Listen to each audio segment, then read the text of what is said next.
दोस्तों, स्वाति मालीवाल के साथ जो कुछ हुआ है उसकी जो डिटेल्स हैं वो काफ़ी चौंकाने वाली हैं कि किसी ने सोचा भी नहीं था कि एक मुख्यमंत्री के आवास पर भी ऐसा कुछ हो सकता है।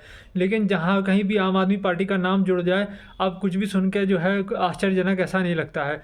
उनके साथ ये भी सुनने में आ रहा है कि जो विभव हैं, उन्होंने जो है उनको पहले 4-5 थप्पड़ जड़े, उनकी जो लोअर बैक है उस पर भी जो है उनको अटैक किया गया है, उनकी छाती और पेट पर भी जो है उन पर अटैक किया गया है। तो अब आप ये बात समझिए कि वो राज्यसभा की सांसद हैं और उनके साथ जो है इस तरीके का सलूक है। और सबसे बड़ी आश्चर्य की बात है कि वो अरविंद केजरीवाल के साथ आज से नहीं, जो उनका एनजीओ का टाइम है उसके साथ जुड़ी हुई हैं। ये जो स्वाति मालीवाल हैं वो कभी जो है क्या कहते हैं, विभव की जो है सीनियर हुआ करती थी। ये उनके एम्प्लॉय हुआ करते थे। तो समय का अब खेल देखिए कि वो अरविंद केजरीवाल के ज़्यादा करीब हो गए हैं और एक तरीके से विभव अब ज़्यादा सीनियर हो गए हैं। लेकिन अब विभव ने ये किसके कहने पर किया है, ये तो बताना काफ़ी ज़्यादा मुश्किल है।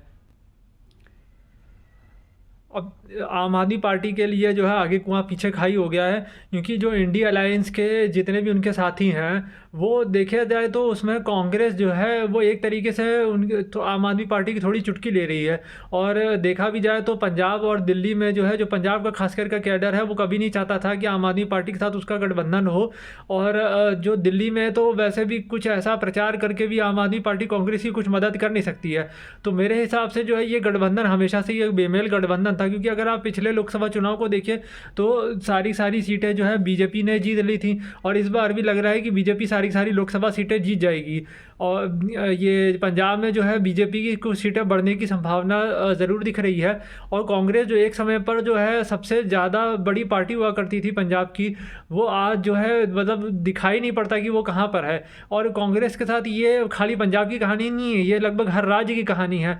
और सबसे ज़्यादा कांग्रेस को डर इस बात से लगना चाहिए कि कांग्रेस का ग्राफ जब एक हद के नीचे चला जाता है किसी भी क्षेत्र, किसी भी स्टेट में, तो कभी भी उससे उभर नहीं पाती है।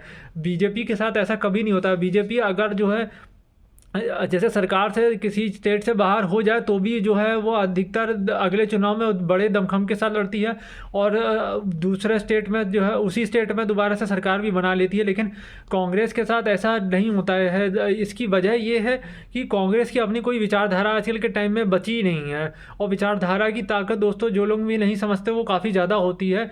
देखिए, आप चाहे जितना भी सेकुलरिज्म सेकुलरिज्म गाले, एक अगर आपका कोई पार्टी का विचार ऐसा नहीं है जो लोगों को मन में क्यों भा रहा है, तो वो अगले जो एक कोर वोटर होता है, जो कि एक लार्जर चंक होता है किसी भी सीट को जीतने के लिए, जैसे कि हर पार्टी का एक अपना वोट बैंक होता है कि जब भी जो है वोटिंग स्टार्ट होगी तो इतना वोट हमको मिलेगा ही मिलेगा।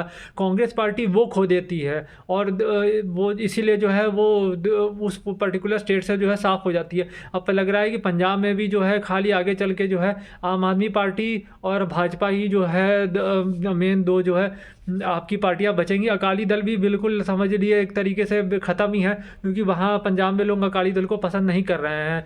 और ये जो स्वाति मालीवाल का प्रकरण है उसमें जो है प्रियंका गांधी ने भी कहा है कि यदि स्वाति मालीवाल चाहे तो मैं उनका साथ दे सकती हूँ। तो ये भी एक तरीके से डायरेक्ट हमला ही है आम आदमी पार्टी पे। मायावती जी ने भी एक ट्वीट किया है।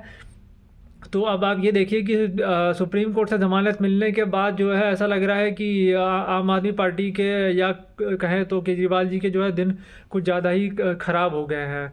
अब देखते हैं दोस्तों आगे इसमें क्या होता है। धन्यवाद।